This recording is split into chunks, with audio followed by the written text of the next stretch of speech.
విన్భక్తి ప్రేక్షకులందరికీ నమస్కారం. మనతో పాటు ఉన్నారు ప్రముఖ ఆధ్యాత్మికవేత్త, జ్యోతిష్య మరియు వాస్తు పండితులు బ్రహ్మశ్రీ గుండెపూడి శివసుధీర్ శర్మ గురువు గారు ఉన్నారు. మాట్లాడదాం. నమస్కారం గురువుగారు. శ్రీమాత్రే నమః. శ్రీ గురుభ్యో నమః. గురుగారు, కార్తీక మాసం చాలా విశిష్టత. నిజంగా ఈ రోజంతా కూడా ఇదివరకు వీడియోలో మీరు ప్రతిరోజు విశిష్టత కూడా చెప్పారు. అన్ని పర్వదినాలను చక్కగా సెలబ్రేట్ చేసుకోవచ్చు. అందులో భాగంగా చాలా మంది అప్పుడే అడుగుతున్నారు. మామూలుగానే గురుగారు ప్రతి అమావాస్యకి గోకర్ణ తీసుకువెళ్తూ ఉంటారు కదా, మరి కార్తీక మాసంలో ఎప్పుడు ఉన్నాయి డేట్స్? అలా కార్తీక మాసం అడుగుతున్నారు.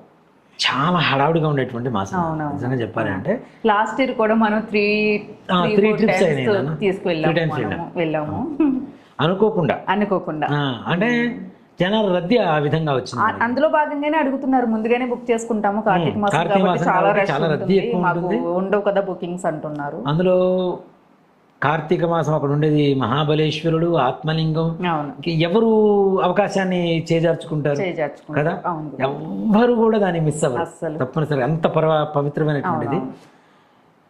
గోకర్ణం అక్టోబర్ 30వ తారీఖున అన్న కార్తీక శుద్ధ అష్టమి. మనం మహాపక్షంలో కూడా మనం అష్టమి రోజున ఒక యాత్ర చేశాం కదా. అంటే నేను చెప్తుంటా, పితృదేవతలకి తప్పనిసరిగా అష్టమి, దశమి, అమావాస్య ఇట్లాంటి తిథులు చాలా విశేషమైనటువంటి రోజులు నాన్న అని చెప్పి చెబుతూ ఉంటాను నేను. కాబట్టి వాటిల్లో కార్తీక శుద్ధ అష్టమి. అందులో అంటే ఇక్కడ భగవంతుడి ఆ కాంబినేషన్ ఎలా ఉంటుందండి నాన్న. కృష్ణుడు పుట్టింది రోహిణి నక్షత్రంలో. రోహిణి, శ్రవణ, హస్తం ఈ మూడు కూడా చంద్ర నక్షత్రాలు.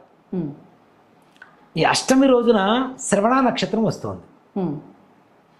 అందులో మనం గురుడు కారకుడు, పితృదేవత కారకుడు అని చెప్తుంటాం. పితృదోషాల కోసమే వెళ్తుంటామని చెప్తుంటాం. అవునా? వారం గురువారం అయింది. చంద్ర నక్షత్రం, గురువారం, పితృదేవతలకి ఇష్టమైనటువంటి తిథి అష్టమి. ఈ మూడు కాంబినేషన్ ఎంత గొప్ప కాంబినేషన్ చూడండి. అవునా? శుద్ధ అంటే కార్తీక మాసంలో వచ్చేటువంటి శుద్ధంలో వచ్చేటువంటి అష్టమి శ్రవణ నక్షత్రం సాక్షాత్ వెంకటేశ్వర స్వామి వారు జన్మ నక్షత్రం అవుతుంది. అలాగే చంద్రుడి నక్షత్రం అవుతుంది. వారం కూడా గురువారం అవుతుంది. ఈ మూడింటి కాంబినేషను అంటే మనం ఏదో ఆ రోజు క్రియేట్ చేసుకొని చేస్తున్నది కాదు. ఆటోమేటిక్గా మనం అనుకున్నటువంటి రోజుల్లో భగవంతుడు ఒరే నీ ద్వారా వచ్చేటువంటి వాళ్ళందరికీ పని చేయడానికి నేను రెడీగా ఉన్నా, సిద్ధంగా ఉన్నాను. సో కాబట్టి ఇలాంటి కాంబినేషన్స్ నీకు ఇస్తారా అని చెప్పి ముందుగా చదువుతున్నాడు మనకి. కాబట్టి అట్లాంటి రోజున అన్న ఎవరైనా సరే అక్టోబర్ 30వ తారీఖు అంటే దాదాపు మనం అక్టోబర్ 29వ తారీఖు బయలుదేరుతాం. బుధవారం బయలుదేరుతాం. 30వ తారీఖు పూజ ఉంటుంది అక్కడ పొద్దున అష్టమి రోజున. నిజంగా అష్టమి రోజున పూజ చేయించుకునేటువంటి వాళ్ళ అందరి కష్టాలు తొలగిపోవాలి. కార్తీక మాసం చాలా నిజంగా అంటే నాకు ఇష్టమైనటువంటి దేవుడు. మొన్న నేను ఏ పరిస్థితిలో ఉన్నప్పుడు కూడా చెప్పాను మీతో, నాకు గోకర్ణం అంటే చాలా. ఇప్పుడు వెళ్ళమంటే కూడా వస్తానన్నారు. మేము నిజంగా క్యాన్సిల్ చేస్తాము, అన్ని బుకింగ్స్ అన్ని క్యాన్సిల్ చేస్తాము లేదని చెప్పాము. నిజంగా ఆయన అనుగ్రహం ఉంది కాబట్టి, మనకి మనుషులం కాబట్టి ఏదో ఒక ప్రాబ్లం వస్తుంది. ఆయన అనుగ్రహం ఉంది కాబట్టి మనం బయటపడుతున్నాం గురుగారు. అదే కదా మరి భగవంతుడు చూస్తున్నాడు అంటే అదే కదా అర్థం. భగవంతుడు మనం ఇంత పని చేస్తూ, ఇంత కష్టపడుతూ, ఇంత బిజీలో ఉంటూ మన గురించి మనం పట్టించుకునేటువంటి పరిస్థితిలో భగవంతుడు మనల్ని పట్టించుకుంటున్నాడు. ఒక హెచ్చరిక మనకి. అంతే.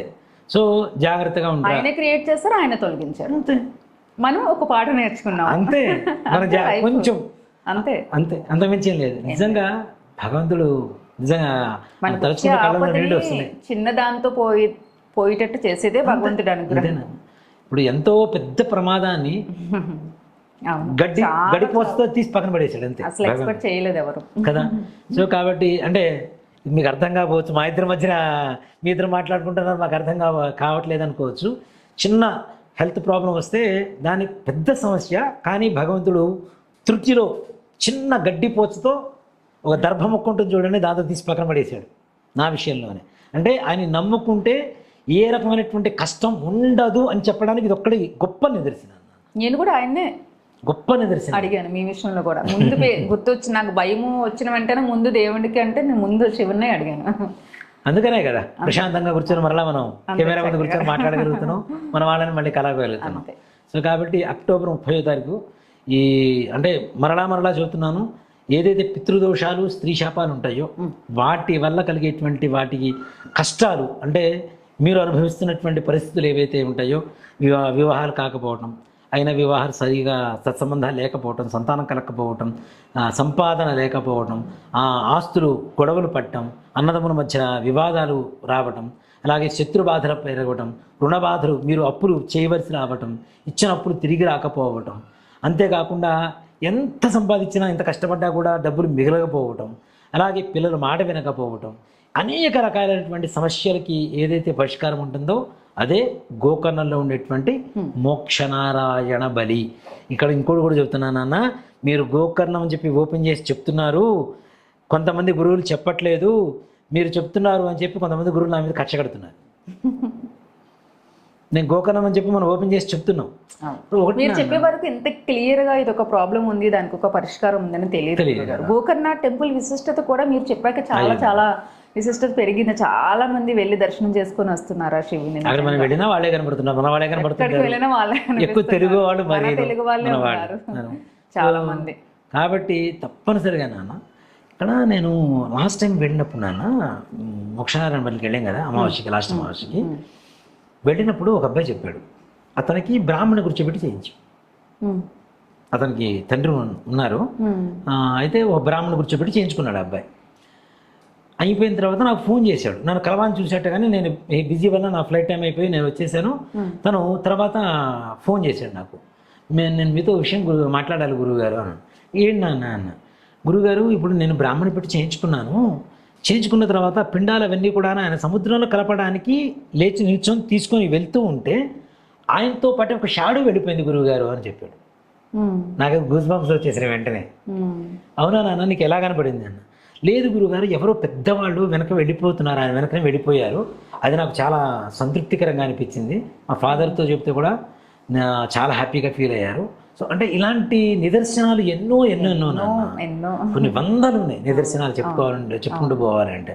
మనం ఇంకా మాట చెప్పాలంటే జనాలతో వీడియోస్ తీయించి చెప్తే అదేదో విడ్డూరంగా ఉంటుందో మనం చెప్పడం లేదు. కానీ ఇది మనం ఇట్లా చేస్తున్నందుకే మీరు ఓపెన్ చేశారు, బయట పెట్టారని అంటున్నారు. ఇంకా ఆ వీడియోస్ అన్ని తీసుకొస్తే భక్తుల మనోభావాలు కూడా బయటికి తీసుకొని వస్తే ఇంకా బాగుంటుంది అనుకుంటున్నాం. కానీ ఎప్పటికప్పుడే అనుకుంటున్నాం నిజంగా, కానీ చూడడానికి విడ్డూరంగా ఉంటుందనే ఉద్దేశంతో మనం తీసుకోవట్లేదు.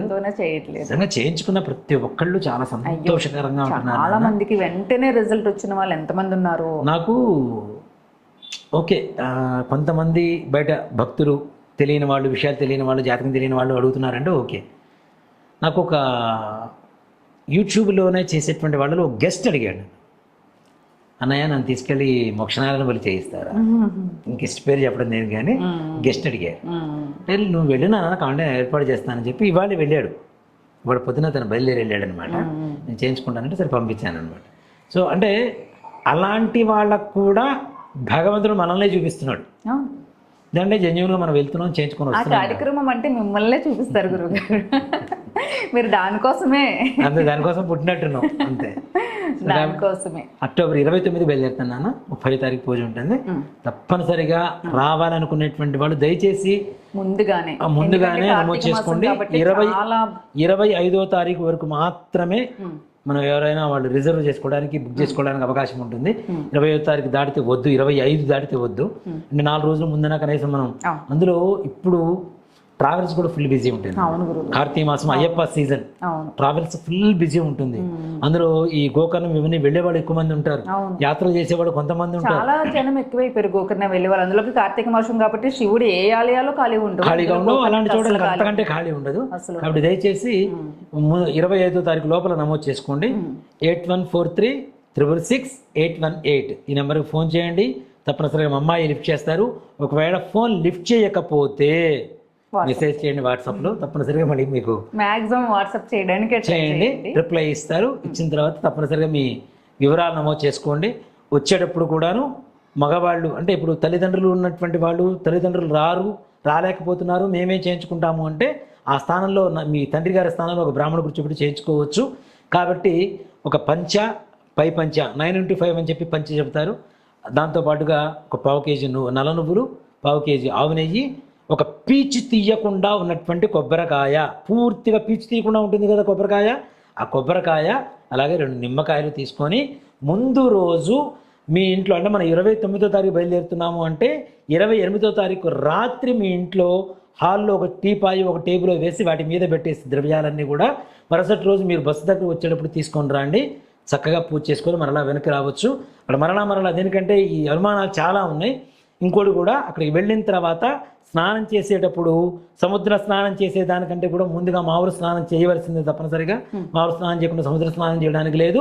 సముద్ర స్నానం కూడాను ఈ పిండ ప్రదానం ఇవన్నీ అయిన తర్వాతనే చేయాల్సి ఉంటుంది. అంతేకాకుండా మామూలు స్నానం పొద్దున్నే రూములో చేసేటప్పుడు కూడా సోపు షాంపూ పెట్టకుండా స్నానం చేయండి. ఈ వీటితో పాటుగా మరలా గుళ్ళోకి వెళ్ళాలి అంటే ఇంకో పంచె ఉండాలి. అది వాడుకున్నదైనా పర్లేదు కానీ పంచె లేకుండా లోపలికి దేవాలయ దర్శనం ఉండదు. అక్కడ పూజ అయిన తర్వాత మీకు కొద్దిగా అక్షతలు ఇస్తారు. ఆ అక్షతలు ఇంటికి వచ్చిన తర్వాత మామూలు బియ్యంలో కలుపుకొని పాయసం వండుకొని దేవుడికి నైవేద్యం పెట్టకుండా ఇంట్లో ఉండేటువంటి వాళ్ళందరూ కలిసి తిని అది తిన్న రోజు నుంచి వండుకున్న రోజు నుంచి ఒక 5 రోజుల పాటు నాన్ వెజ్ కానీ మద్యపానం కానీ లేదా దుంప కూరలు కానీ ఆనియన్స్ కానీ వాడకుండా ఒక 5 రోజుల పాటు నియమంగా ఉంటే సంపూర్ణంగా మోక్షనారాయణ బలి కార్యక్రమం మీకు పరిపూర్ణంగా ఫలిస్తుంది. చాలా మందికి డౌట్స్ నేను చెప్పడానికి ఇబ్బంది పడుతున్నానని మీరే చెప్పేశారు. అందుకనే చెబుతున్నాను, డీటెయిల్ గా చెప్పేశారు గురుగారు. జై శ్రీరామ్. శ్రీమాత్రే నమః. శ్రీ గురుభ్యో నమః.